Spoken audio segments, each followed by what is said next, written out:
Carmina de la Paz García. Ella es licenciada en Estudios Latinoamericanos, maestra en Historia de México, ambas por la UNAM. Ha trabajado como docente en el área de Humanidades, cuenta con algunas publicaciones por la UNAM y por el Colegio de Michoacán. Tiene la formación de maestría y doctorado por el IMPAC. Actualmente se dedica de tiempo completo a la terapia psicoanalítica. Gracias, buenas tardes. Bueno, a manera de introducción. En el año 2000 hice un viaje familiar a Chihuahua. Subimos al tren Chepe para hacer el recorrido de Chihuahua a Krill. En el transcurso, conocí a un joven que me hizo la plática. En algún lugar se subió y se sentó junto a mí en el tren. Tenía pantalón de mezclilla, camisa de cuadros, botas, quizá de unos 25 años. Este hombre entabló una plática conmigo y sentí que le provocaban curiosidad varias cosas. Nuestro acento, las profesiones, el doble sentido, o que los viajeros íbamos del sur del país. Mencionó que lo más sureño que conocía era Michoacán, que los acentos él los podía diferenciar muy bien, los de Chihuahua, los de Sinaloa, los de Michoacán. Por otra parte, él se mostraba sencillo, le gustaba tocar la guitarra en un grupo y mientras platicaba me enseñó una tarjeta de presentación del mismo grupo. Con esa sencillez me contó que trabajaba para un hombre muy poderoso y que recientemente este mismo se había casado y que a él le había tocado apilar los cuernos de chivo en las bardas del lugar donde se realizaba la boda. Comentó que tenía poco que él trabajaba como sicario, que de vez en cuando se vestían como policías o militares. Contó que se había quedado huérfano con 2 hermanos menores a su cargo y que con estos trabajos podía mantenerlos. Narró que viajaba en el Chepe sin su arma para no estar expuesto. Me contó que tenía una novia que no lo había respetado porque quería besarlo en público y agarrarlo de la mano, razón por la cual la dejó. Seguramente veía mi cara de sorpresa. Recalcó en varias ocasiones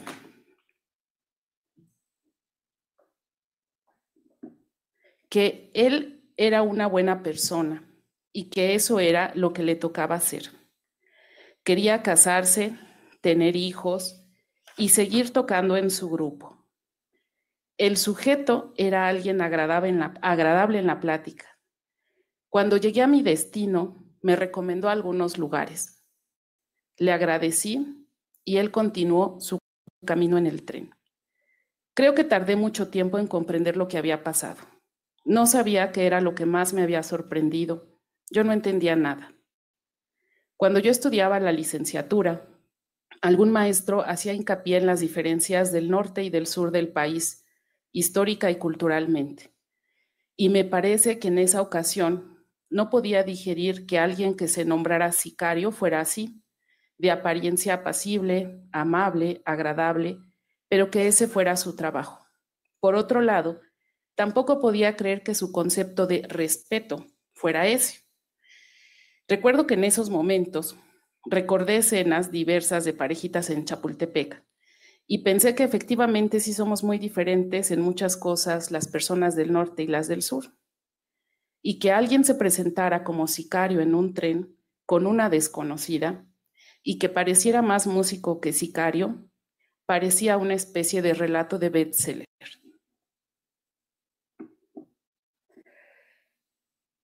La libertad y la locura en estos tiempos. Podría parecer que hablar de este sicario es hablar de muchas maneras de perder la libertad. Este hombre tuvo una elección, quizá la única que le podía ofrecer su medio, un tipo nuevo de esclavitud. En palabras de Erich Fromm, en El miedo a la libertad, en 1941, él nos decía que cada ser humano, por razones psicológicas de sobrevivencia, está obligado a satisfacer sus necesidades de relacionarse. Y como dice el refrán, El que anda con lobos, aullar se enseña. Este hombre, es decir, el sicario, se relacionó con lo que su medio y sus carencias pudieron.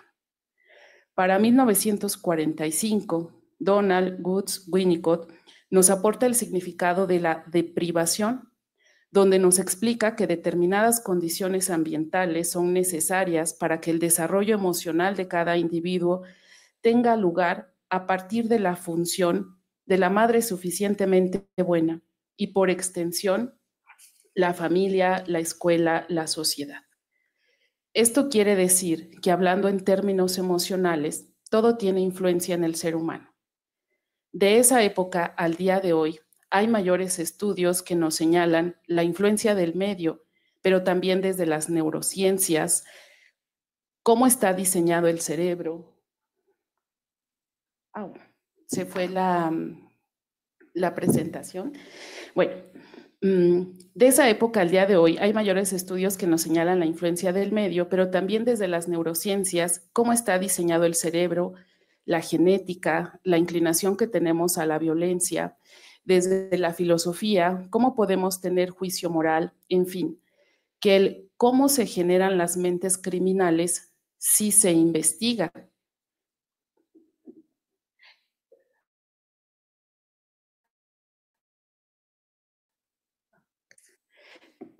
¿Cómo se generan las mentes criminales si se investiga? ¿Pero qué se hace al respecto?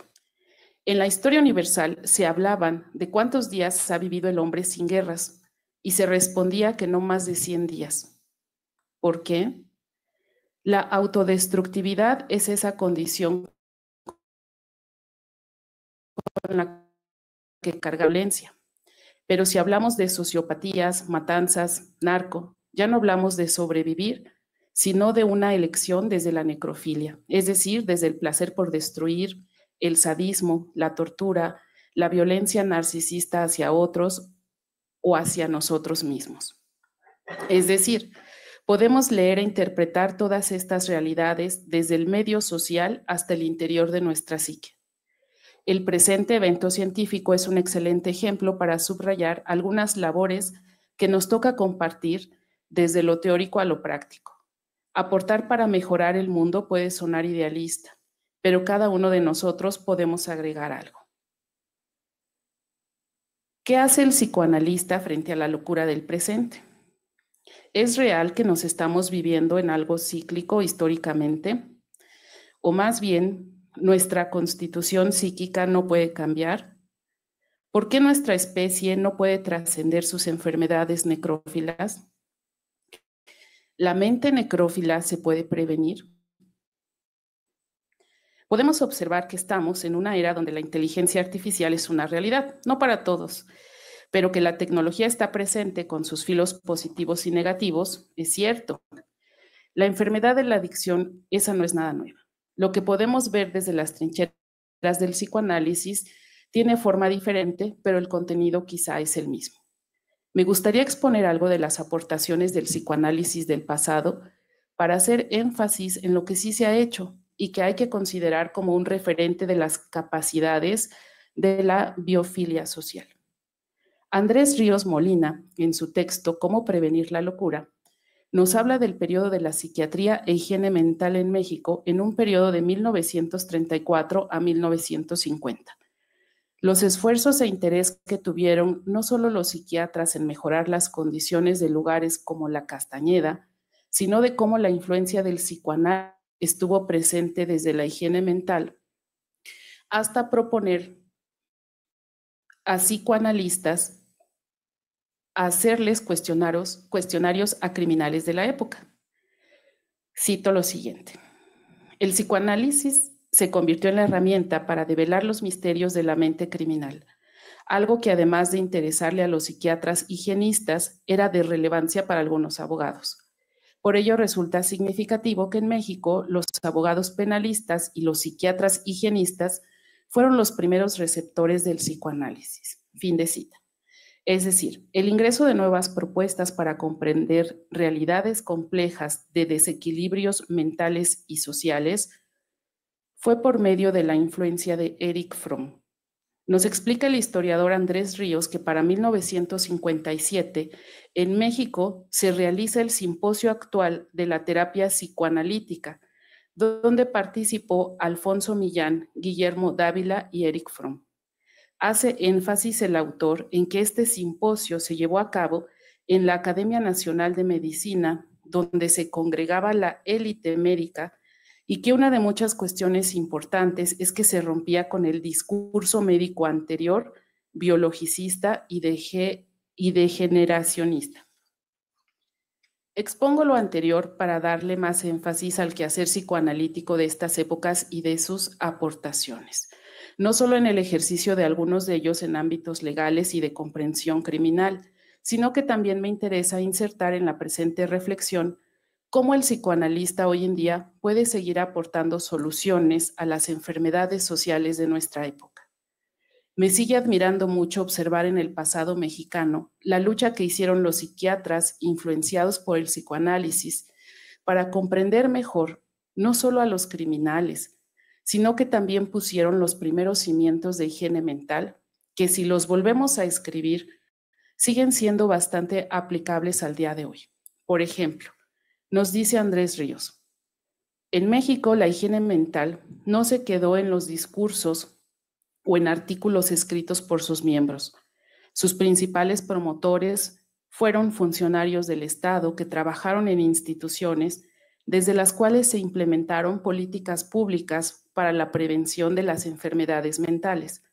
Sus vínculos fueron con las Secretarías de Gobernación, de Salubridad y Asistencia y Educación Pública. La primera clínica creada en 1934 estaba pensada para niños y adultos y era promovida en la radio de la siguiente manera. Esto que les voy a leer es la transcripción de lo que escuchaba la gente de estas épocas, de los 30 hasta los 60 más o menos, justo con la intención de tener higiene mental. Dice así: sindicatos y agrupaciones de campesinos y obreros. El Departamento de Prevención Social se ocupa de los problemas de higiene mental y de la prevención y cura de enfermedades mentales o del sistema nervioso. Pueden enviar a sus agremiados a este servicio social. ¿Se siente usted bien adaptado a su medio? ¿Es usted raro? ¿Teme llegar a tener trastornos mentales o nerviosos? ¿Se siente débil, deprimido, enfermo, con fatiga mental? ¿Es impresionable, susceptible, malinterpreta las cosas? ¿Es usted violento, irascible? ¿Tiene algún mal hábito de que quiera desprenderse? Puede acudir al consultorio de higiene mental. Prevenir es mejor que remediar. Atienda a tiempos sus ideas finas, su nerviosidad, su sensación de agotamiento nervioso, su insomnio. Y continúa así. Madre, ¿es incorregible tu hijo? ¿Has perdido el control? ¿Has perdido su cariño? ¿Tiene tendencia a la vagancia? ¿Ha cometido faltas graves? ¿Hurta los objetos? ¿Es perverso en sus juegos? ¿Sus maldades son de temer? Llévele al consultorio de higiene mental. Esto que estoy citando, bueno, es de 1934 y es lo que decía yo hace un ratito, que esto, si lo volvemos a poner en el radio, pues sigue aplicando, ¿no? Y se entiende muy bien. Bueno, estas clínicas de higiene mental funcionaron de 1935 a 1966. Yo me pregunto cuántos especialistas hoy en día están en campañas de este estilo. ¿Cuántos programas de radio anuncian que la gente vaya a solucionar sus males? ¿Qué campañas serias pueden pasar los filtros de alienación social que vivimos? Es posible hacer ahora casi con la misma publicidad un tipo de prevención.